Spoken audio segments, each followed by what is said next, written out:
Welcome to lesson 7 of your Silnium Tao course. Now in this lesson I'm just going to go through a few of the applications of part B of the form. Now Mel actually made a good point earlier for the applications of part A, that someone who was watching this may be like, wow, that was a lot of information very quickly. If you do, which you can also see the links in the last video, if you do want to go deep into any of these movements, you can look at the links below. And I've filmed some of the classes where, for example, we'll go deeper into just one movement, and you can see, anywhere from 4 to 10 exercises on each movement as well. But this is just so that you get an understanding of how these movements would apply in a self-defense situation. Now, this one here is any movement to bring your hand down. So it's for striking 3-year-olds. No, I'm kidding. So it's to bring your hand in a downward motion. In combat, you could be anywhere. I pretend Mel could be in an elevated position. So perhaps she's on a step or a stair. So she could use a downward type of motion for a strike here. Also, perhaps I've got her arm, if I've got her in a position which is awkward for her, but I've put in this position. If she can do this powerfully, she'll be able to move down and then get herself into a better position, perhaps stepping away and breaking free.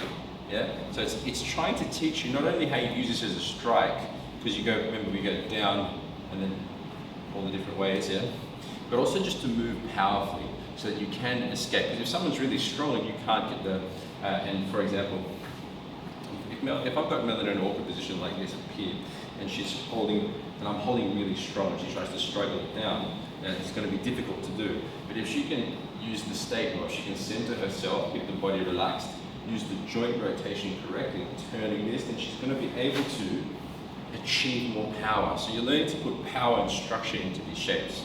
So the first movement, this can be used as any type of downward strike or breaking free. Now, from here, you then come behind. Now, this is an interesting one. People think, okay, what's that for?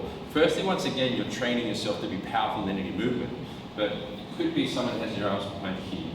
It's quite awkward in this position, and you really wouldn't want to be here. You can use this to liberate yourself. So you could use 2-directional movement, bringing these hands back and stepping forward at the same time in order to break free. So when done quickly, it would be, if the hands were trapped behind the back, you could use them to use that movement to escape. Yeah. Or once again, it's just trying to train your body to be powerful in a backwards movement. Yeah. So that you can either free yourself or use it as a partial strike. Now, as you come around this movement, this is once again trying to move your body in a powerful way from one position to another. This is an obvious strike. Now from here, this is more of an applicable strike. As the hands from here come up, this could be used if you face it. And say your hands are caught down in combat. The hand coming up here can be used as an upward elbow strike. So up this way. Yeah? You use that, sorry, to strike up through here.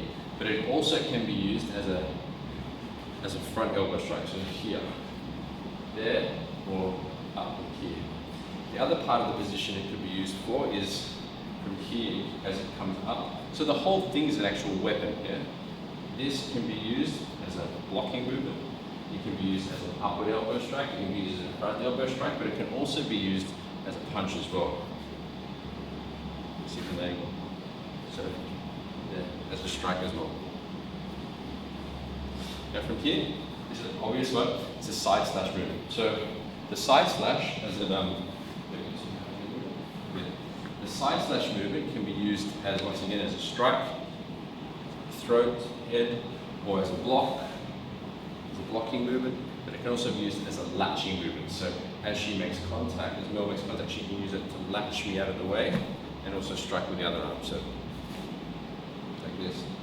So block, strike, latch is the side slash. Now coming back, facing this way. So from this position here, face the camera. Good. As it opens up and coming back, this can be used as once again as a strike. So, this way as a strike, or it can be closed into a fist like a hook punch. So, because look, in combat you can be found in any position. You can be caught in any strange, awkward position that you'd never imagined you'd be. And the hands may be out of position here, and you want to bring it back from here as a punch, perhaps. or has like a clothesline to take me down as well, or even as a block. If your hand's out here and I'm coming through the strike, you bring the hand back through to defend against my arm. So once again, block, strike, latch. Now from here, the hands turn up. That turn up movement can actually be used as a backhand fist. Now this is a difficult one to get power, but if your structure and your state is good, you can actually develop power in this movement. You probably wouldn't keep the hand open, you'd close it and hit with this part. Now from here, there's the cut down. Now the cut down movement can be used against, for example, a tackle. So you can guard it up coming through to tackle or do a takedown. You can use this across the back of the head, neck and spine. Oftentimes people will ask, what about takedowns, for example, in MMA? In MMA, you're not allowed to strike the back of the head, the back of the spine. But in combat you are, I mean in street fights, you do want to protect your family, you will use what you have to. So if I am coming in through here, even though if she hits me across the back of the neck and spine, sure, the potential for high levels of injury is there, but that's why it's illegal in combat sports. But if you're defending your family, you may want to use that. So that's the cut down. And that's apart from being a strike, it can once again also be a block, just a block against some type of strike. And from here, we bring it from the cut down, you draw the hands back, which can be used as similar to Wu Sao, you can draw me in this way. So if you're from guard again, and you're turning this way, so the punch comes through, as a redirecting block again. And from there, you've got, from here, you've now got, we come back here again, we've kind of edged forward. From here, you now shoot up into this movement, which once again, could be used as a strike, high strike, or as a punch. So you punch into it, punch, but also as a block as well. So once again, all the movements, generally speaking, are blocks and strikes. And from here, coming down, so you come up now. From here, this could be a defensive movement. This is like karate kid, paint defense. So maybe you do one hand. So this is like walk this way.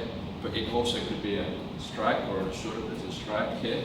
And then coming upward from the lower part, once again a block. So the punch comes in, so starting from lower, your hand may be lower, punch comes in, it's using it as a block as well. Then to fists, and back. So, any questions or things to add on that? No. Okay, so there are a few of the applications for each of the movements in part B of the Ceiling Tao. If you would like further, lessons or depth to each one of those movements, there's a few links below. I've gone through the whole form last year, taught each movement and the different applications, and you can see all of those on YouTube. If you do have any questions about this video at all, or anything in general, please put them in the comments below, and I look forward to seeing you in our next lesson.